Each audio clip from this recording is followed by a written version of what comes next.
Kembali lagi di Cerita Cinta Channel. Jangan lupa like, comment, and subscribe ya. Terima kasih. Ini sudah jam 9, An. Lebih baik kita pulang sebelum malam semakin larut, ajak Gala. Dia bahkan mulai mengambil jasnya yang ia letakkan di kursi samping, ingin cepat-cepat pulang. Giselle dan Lily pasti sedang menunggu kita di rumah, kata Gala lagi saat dilihatnya Anjas tidak melakukan pergerakan apapun, bahkan nampak jelas jika Anjas enggan meninggalkan tempat itu. Saat ini mereka sedang berada di kafe langganan, tempat yang biasa mereka gunakan untuk berkumpul bersama sahabat.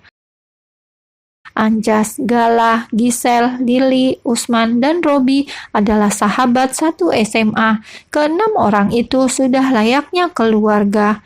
Hubungan yang terjalin begitu dekat, bahkan sampai hubungan orang tua mereka juga. Anjas masih terdiam, membuat Gala mulai membenarkan pikiran yang sejak tadi ada di dalam kepala. Tiba-tiba Anjas meminta bertemu dan tak ada pembahasan yang serius. Pria itu juga tak ingin pulang, seolah menandakan sedang ada masalah di rumah. Gala menghela nafasnya panjang. Dia tahan diri untuk tidak bangkit. "Kamu sedang bertengkar dengan Lily?" tanya Gala. Dia menatap dengan serius. Anjas masih diam, hanya membalas tatapan itu. "Kalau ada masalah, lebih baik segera diselesaikan. Jangan malah menghindar seperti ini." "Tidak, kami baik-baik saja," balas Anjas dengan cepat. Sungguh, tentang masalah ini tak berani dia bagi dengan siapapun. Karena baginya, aib Lily adalah aibnya juga. Dia juga merasa malu ketika semua orang mengetahui tentang kebenaran itu. Jadi yang bisa Anjas lakukan sekarang hanyalah menutupinya. Meski rasanya begitu berat untuk menanggung sendirian, tak ada tempat untuk berbagi. "Kita sudah menikah, An. Tidak bisa seperti dulu lagi, beradu ego siapa yang menang.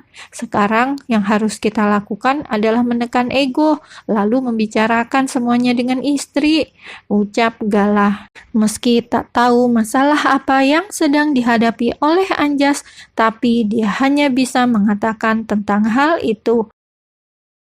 Mereka sudah sama-sama menikah, jadi harus saling mendukung satu sama lain untuk pernikahan masing-masing. Gala juga akan senang jika pernikahan Anjas dan Lily bahagia.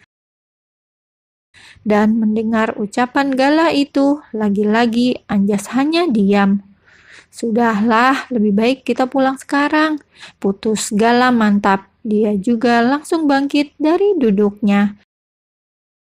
Mau tidak mau, Anjas pun mengikuti. Tiba di area parkir kafe itu, mereka segera menuju mobil masing-masing dan pulang.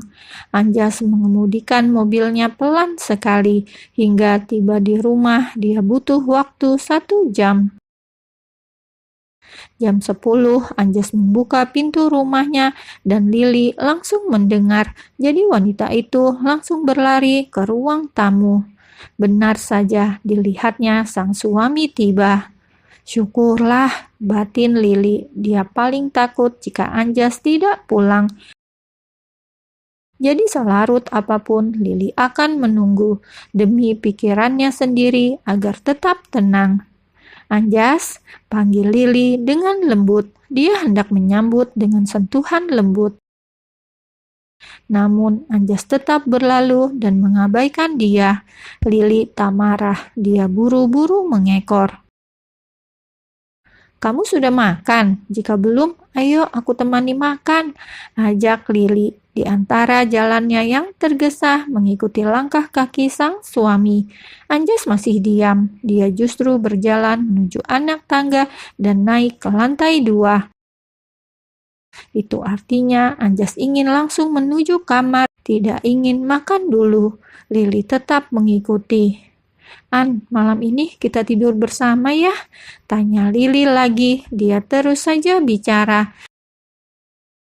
Namun akhirnya hanya suara gebrakan pintu yang menjawab.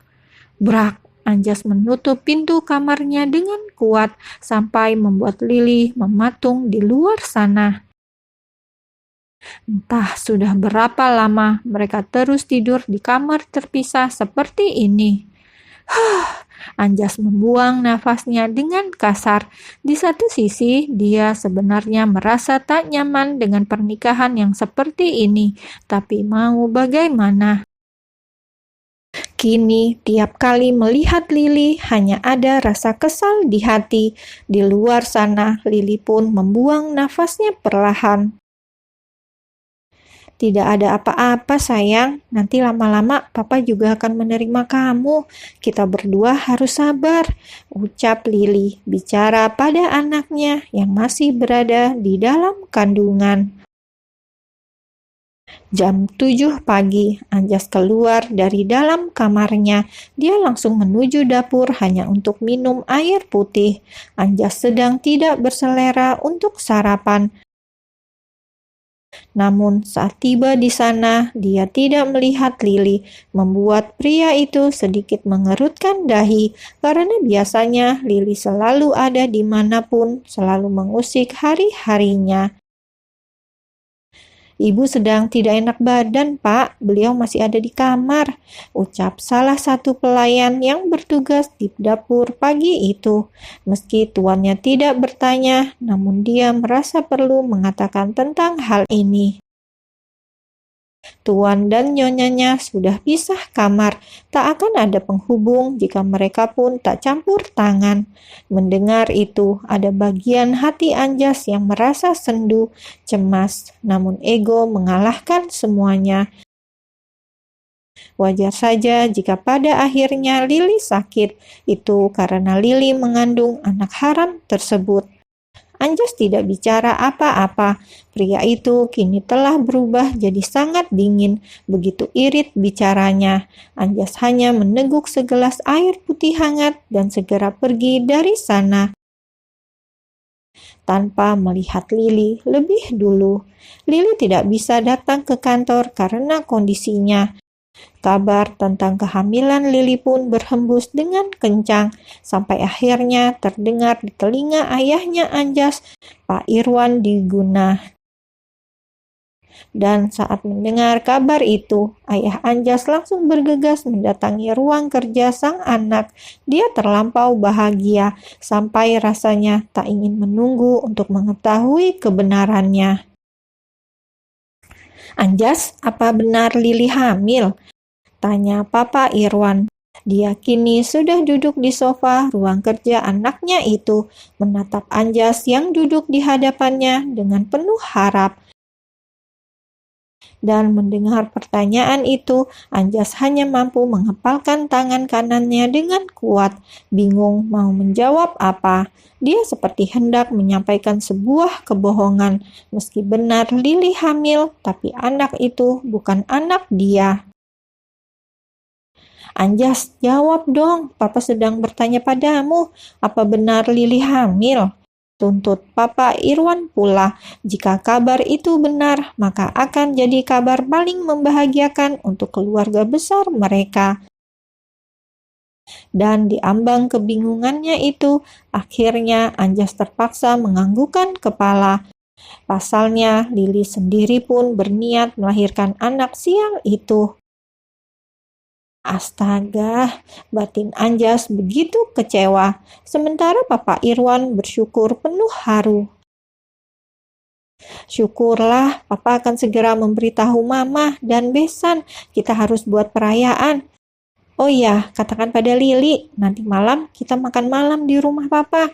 Jangan lupa ya, tuntut Papa Irwan dengan antusias. Dia keluar dari ruangan itu seraya menelpon sang istri untuk menyampaikan kabar bahagia ini.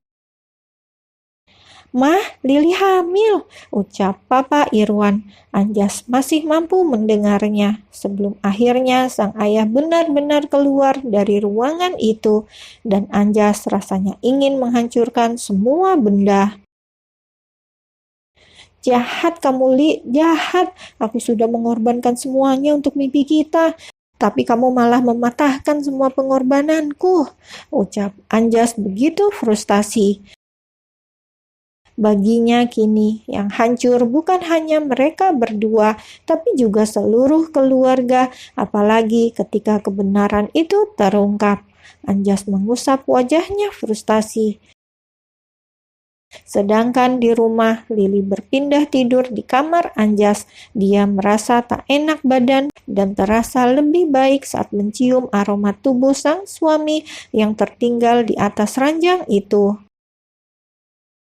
Bagaimana sayang, tidur di sini menyenangkan bukan? Kita akan sering-sering melakukannya, ucap Lili. Entahlah, kini benar-benar sangat menyayangi bayi itu. Tumbuhlah dengan sehat, tidak perlu cemaskan apapun. Bahkan saat dunia mencemoohmu, Mama akan jadi perisai untukmu, kata Lili lagi. Dia tersenyum dan memeluk tubuhnya sendiri. Begini saja rasanya sudah sangat hangat.